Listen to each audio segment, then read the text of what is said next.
The text message arrived just as I was pulling into the parking lot of my office. From my sister-in-law, Elena, of course. Look at my new designer handbag. She sent a selfie, her perfectly manicured hand holding an expensive leather bag.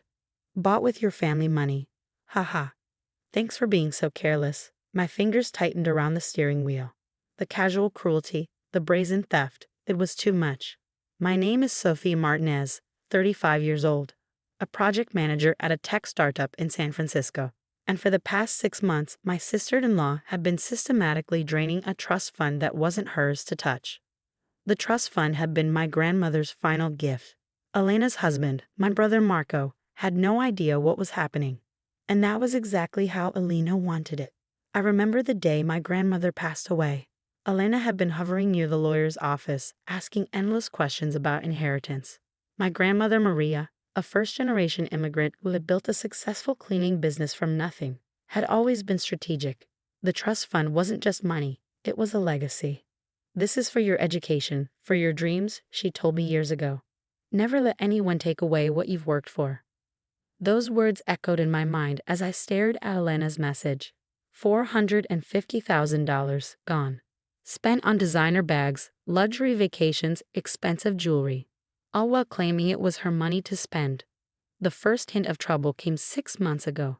A strange withdrawal from the trust account. Then another. Small amounts at first, carefully calculated to avoid immediate detection. But Elena wasn't careful enough. I'd inherited my grandmother's sharp mind. Working in tech had taught me about data, about tracking, about finding patterns. And I knew something was wrong. Mr. Rodriguez, my grandmother's longtime lawyer, had been the first to raise a red flag. Someone's been accessing the account, he told me during our confidential meeting. But the signatures don't quite match. Elena had forged documents, carefully, meticulously, but not perfectly. My brother Marco was oblivious. A construction worker who trusted his wife completely. He had no idea about the intricate financial details. Elena managed their finances, and she made sure he saw only what she wanted him to see. We're saving money, she'd tell him. Don't worry about the details. But I worried. I investigated. Bank statements, digital trails, every piece of financial documentation became a puzzle I was determined to solve. Elena thought she was smart. She thought no one would notice. She'd been slowly transferring funds, creating fake invoices, manipulating account statements. But what she didn't know was that my grandmother had built in multiple layers of protection. Hidden clauses, specific conditions, and most importantly, original notarized documents that could never be truly erased. I spent weeks gathering evidence, silent, calculating, waiting for the perfect moment. Each designer bag Elena posted, each luxury vacation she bragged about, they were pieces of evidence. Timestamps of her theft. Digital breadcrumbs leading directly to her crime. My tech background wasn't just a job. It was a weapon, and I was about to use it. The final piece of the puzzle came from an unexpected source. My Aunt Alina, my grandmother's sister, who lived in a small town in Arizona. I have something for you, she'd said during our monthly call. Something Grandma Maria wanted you to have. But only when the time was right. A small weathered envelope arrived a week later. Inside, original trust fund documents, signed, notarized, with specific instructions that could blow Elena's scheme wide open. My grandmother, always 3 steps ahead, had anticipated something like this might happen. The documents revealed everything, specific conditions about the trust fund, restrictions Elena had completely overlooked in her rush to steal the money. I knew what I had to do, but timing would be everything. I screenshot Elena's messages, compiled the bank statements, gathered every piece of digital evidence. Mr. Rodriguez confirmed what I already suspected. Elena's actions weren't just unethical, they were potentially criminal. We have multiple legal avenues, he told me, but we need to be strategic. My phone buzzed again. Another message from Elena. Can't wait to show Marco my new vacation photos. Bet you're jealous. I allowed myself a small smile. Elena had no idea what was coming. The generational wealth she believed was hers was about to become her worst nightmare. And I was going to make sure she understood one fundamental truth. You don't mess with a legacy built by a strong immigrant grandmother who fought for every single penny. This wasn't just about money. This was about respect, about honor, about protecting the dreams my grandmother had worked her entire life to secure. Elena thought she had won. She thought she had gotten away with her theft. She was about to learn how wrong she was. The family dinner was planned weeks in advance. Marco's birthday. Elena would be there, dripping in her stolen luxury, believing herself untouchable. I arrived early, a manila folder tucked discreetly in my leather portfolio. My parents noticed immediately. Something was different about me. Calm. Calculated. "You seem intense," my mother whispered as I helped her set the table. "Just wait," I replied with a smile that didn't quite reach my eyes. Elena strutted in an hour later, a new Gucci handbag swinging from her arm. Her laugh was too loud, her smile too bright. The performance of someone hiding something. "Sophia," she called out, deliberately loud. "Look at my new bag. Isn't it amazing?" Marco beamed, completely oblivious. My wife has such great taste. I watched, silent, waiting. Dinner progressed, small talk, laughter. Elena continued her performance, occasionally throwing me pointed looks. Challenging, mocking.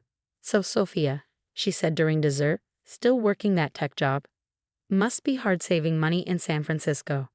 The table went quiet. A classic Elena move, always trying to belittle, always trying to create tension. "Actually," I responded, my voice calm, "I've been doing quite well." I pulled out the manila folder. "In fact, I'd like to discuss something important. About Grandma Maria's trust fund." Marco looked confused. My parents exchanged worried glances. Elena's smile froze. "Mr. Rodriguez, our family lawyer, asked me to share some information." I continued, spreading documents across the tablecloth. Bank statements, forensic financial reports, copies of forged signatures, digital transaction trails. Elena's face transformed. The confident smile disappeared, replaced by a look of pure panic. "What is this?" Marco asked, picking up a document. Before I could answer, Elena interjected. "It's nothing, just some boring paperwork." But it wasn't nothing. It was everything. The documents revealed a meticulously planned theft. $450,000 systematically withdrawn. Fake invoices, forged signatures. Elena had been methodical in her approach. But she had overlooked one critical detail. My grandmother's original trust document contained a unique clause, a protection mechanism she had crafted decades ago, anticipating potential family conflicts. The trust fund, I explained, can only be accessed under specific conditions. Conditions Elena violated multiple times. Marco looked at his wife, confusion turning to suspicion. "Elena," he asked, "what is she talking about?" I watched her carefully, saw the moment she realized her elaborate lie was crumbling. "It's not what it looks like," she stammered. But it was exactly what it looked like. Mr. Rodriguez had prepared everything. Legal documentation showing each fraudulent transaction, forensic evidence tracing every stolen dollar. The luxury bags, the vacations, the jewelry, all purchased with stolen money. "The bank has been notified," I said quietly. "The FBI Financial Crimes Unit is involved." Marco's face went pale. Elena's confident facade completely shattered. "You can't do this," she whispered. But I could, and I would. My grandmother hadn't just left me money. She'd left me a blueprint for justice. Each transaction is documented. I continued. Forged signatures, unauthorized transfers. This isn't just about the money. This is about breaking trust. Marco looked devastated. His perfect world, his perfect marriage was unraveling in front of his family. Elena tried one last manipulation, tears welling up. The victim performance she had perfected over years. "It was just a mistake," she pleaded. "I was going to pay it back." But the evidence told a different story. Months of calculated theft, deliberate deception. My Aunt Elena, who had delivered the original documents, spoke up. "Your grandmother always said," she told me, "protect the legacy, but also give people a chance to make things right." I understood what she meant. "You have two choices," I told Elena, my voice steady. "Voluntary restitution and potential reduced legal consequences, or full prosecution." The table was silent, the weight of the moment hanging heavy. Marco looked at his wife, really looked at her, seeing her, perhaps, for the first time. "Is this true?" he asked softly. Elena's carefully constructed world began to crumble. No more designer bags. No more luxury vacations. No more stolen dreams. The generational wealth she believed was hers was about to become her greatest regret. And I was just getting started. The fallout was swift and brutal. Within days, Elena's carefully constructed world collapsed. The FBI Financial Crimes Unit began their investigation. Bank accounts frozen. Credit cards canceled. Her entire financial landscape transformed into a minefield of legal consequences. Marco moved out temporarily.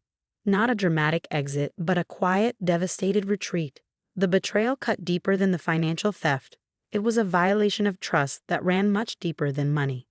"How could you?" he asked Elena during one of their first separation meetings. "We built everything together." But they hadn't built anything together. Elena had been building the house of cards, and I had just blown it down. Mr. Rodriguez worked tirelessly. Legal documents flew back and forth. Elena's initial bravado crumbled under the weight of mounting evidence. Her lawyer advised cooperation. The alternative was far worse. 2 months after the family dinner, we sat in a mediation room. Elena looked nothing like the confident woman who had bragged about designer bags. Her designer clothes were replaced by muted, conservative attire. Her perfectly manicured nails were now bitten down, nervous. "I want to make this right," she said, her voice barely above a whisper. But making things right wasn't as simple as she hoped. The trust fund wasn't just money. It was my grandmother's legacy. A lifetime of hard work, of immigrant struggles, of building something from nothing. Restitution, Mr. Rodriguez explained, isn't just about returning the money. The legal process revealed more than just financial theft. Elena had forged documents, created fake invoices, manipulated bank statements. Each action compounded her crime. Marco sat quietly during the mediation. His construction worker's hands that had built real things, honest things, now sat folded in his lap. The betrayal had broken something fundamental in him. My tech background proved crucial. Digital forensics traced every single transaction. Nothing was hidden. Nothing could be explained away. The first settlement offer came through. Full financial restitution. Plus legal penalties. Elena would be paying back far more than she had stolen. But money was only part of the punishment. Her professional reputation was destroyed. The accounting firm where she worked discovered her fraudulent activities. Termination was immediate. Professional licensing boards were notified. "You'll never work in financial services again," her lawyer warned. The family dynamics shifted dramatically. My parents, initially shocked, now viewed Elena with a mixture of disappointment and anger. "How could you betray our trust?" my mother asked during a difficult conversation. Elena had no real answer. The trust fund, miraculously, remained mostly intact. The quick detection and legal intervention meant most of the money was recovered. What wasn't recovered would come from Elena's personal assets and future earnings. A year-long forensic audit revealed the full extent of her actions. It wasn't just the trust fund. She had been manipulating finances in other areas of her life. Small thefts. Fraudulent claims. A pattern of deception that ran deep. Marco filed for divorce. Not with anger, but with a profound sense of loss. "I thought I knew her," he told me during one of our rare conversations. "I was wrong about everything." The legal proceedings became a matter of public record. In our small community, Elena became a cautionary tale. The woman who tried to steal her own family's legacy. My grandmother would have been proud. Not of the destruction, but of the justice. "Protect what's yours," she used to say, "but always give people a chance to make things right." I had done exactly that. The final settlement was more than financial. It was about restoring dignity, about showing that generational wealth isn't just about money. It's about trust, integrity, and respect. Elena was required to pay additional legal penalties, complete financial ethics courses, maintain a clean financial record for 10 years. Her professional life was essentially over. No financial institution would touch her. Her reputation was permanently damaged. Marco rebuilt, slowly, painfully, but with integrity. "I'm grateful you uncovered this," he told me during one of our last conversations. "Better to know the truth than live a lie." The trust fund, my grandmother's final gift, was restored. But it became more than just money. It became a symbol of family resilience. I established a scholarship in my grandmother's name, using part of the recovered funds to help first-generation immigrant students pursue their dreams. She would have loved this, my aunt told me, tears in her eyes. Elena's final attempt at reconciliation came through a carefully worded letter, an apology, a plea for understanding. I didn't respond. Some betrayals are too deep to simply forgive. The generational wealth she believed was hers had become her ultimate downfall. A lesson in the consequences of greed, of betrayal, of thinking you can outsmart family. My grandmother always said, "The truth will always find its way home." And she was right.